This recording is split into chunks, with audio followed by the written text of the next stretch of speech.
आपण बघत आहात एकेपी न्यूज मराठी। आपला आवाज आपली ताकद। सबस्क्राइब करा, शेअर करा, लाईक करा। AKP news Marathi.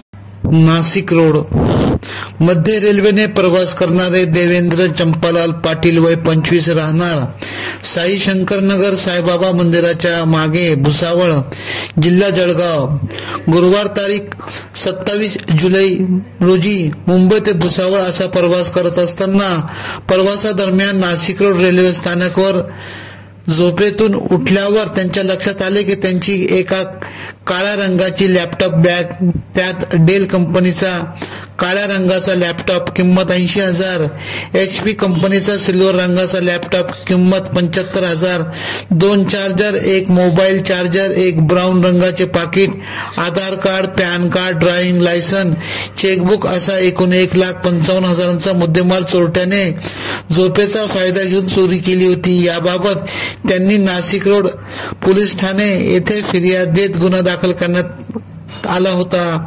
त्या अनुषंगाने पोलीस पथक गुन्ह्याचा तपास करत असताना रेल्वे पोलीस ठाणे तसेच रेल्वे सुरक्षा बल यांच्या व्हॉट्सअप ग्रुपवर माहिती पाठविण्यात आली होती। दरम्यान एक संशयित अजय राजू गायकवाड राहणार चिकलठाणा छत्रपती संभाजीनगर हा 2 बॅगसह रेल्वे स्थानक उज्जैन येथे रेल्वे सुरक्षा बल उज्जैन यांना मिळून आला। त्यांनी त्याच्या बॅगची तपासणी केली असता फिर्यादीस चोरीस गेलेला 1,55,000चा मुद्देमाल मिळाला।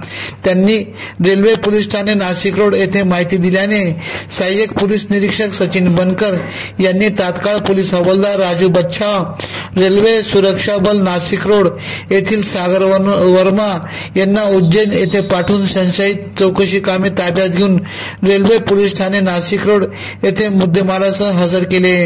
तपासी अंमलदार संजीवनी तारगे यांनी मुद्देमाल जप्त केला। संबंधित कारवाई स्वातीभर उपविभागीय पोलीस अधिकारी संजय लोहकरे यांच्या मार्गदर्शनाखाली नाशिक रोड येथील प्रभारी सहाय्यक पोलीस निरीक्षक सचिन बनकर, संतोष उफाडे पाटील, शैलेंद्र पाटील, राज बच्छाव, नवीन कुमार सिंह, दिनेश यादव, मनीष कुमार सागर, वर्मा के यादव यांनी केली। एकेपी न्यूज साठी ब्युरो चीफ अनवर खान पठाण, नाशिक।